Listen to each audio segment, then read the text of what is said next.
Hello everyone, welcome to another short blog of 4 out of 5 productive day with me. ৰাতিপুৱাই পালেহি মোৰ এটা parcel.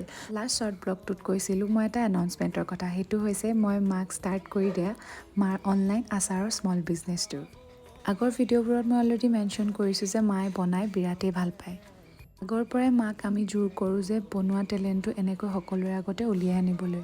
বহুত জোৰ কৰাৰ অন্তত মায়ে ফাইনেলি আমাৰ কথাত সন্মত জনালে আৰু ভবামতেই ষ্টাৰ্ট হ'ল মাৰ স্মল বিজনেছ জুৰিছ পিকল। দেউতাৰ ছাপৰ্টটো মাৰ লগত সদায় আছিলেই আৰু লগতে এতিয়ালৈ মাক ইমান ধুনীয়াকৈ সকলোৱে উৎসাহী কৰি তুলিছে দেখিয়ে মনটো ভাল লাগি গৈছে।